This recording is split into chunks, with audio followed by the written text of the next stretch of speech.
Murky water is heading towards southwest Florida. The Army Corps of Engineers announcing that it is increasing the discharges from Lake Okeechobee, and this will start tomorrow in light of recent rain along the east coast that caused the lake's water level to rise. Right now, the lake sits at just over 14 feet. That's nearly a foot higher compared to last week, where it was at the lowest level of the year.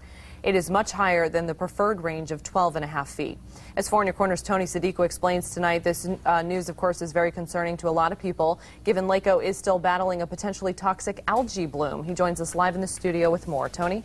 Amy, many people may already be having to skip the water this holiday weekend because of the toxic algae. Now, with more water releases expected in the coming days and the coming weeks ahead of the rainy season, experts are warning the water woes may not be going anywhere.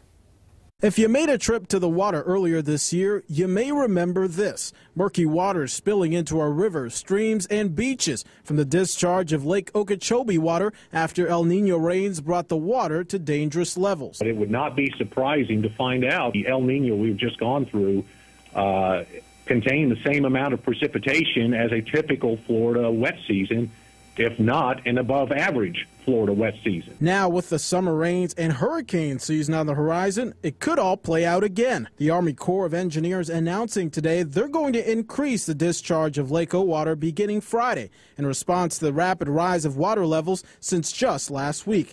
But water quality expert Ray Judah says that means we may go back to seeing more water looking like this. Every time there's a discharge from the lake down the Clusacchio or the St. Lucie, you get high concentrations of nutrients. And again, that's what acts as a catalyst for these blue-green algae blooms.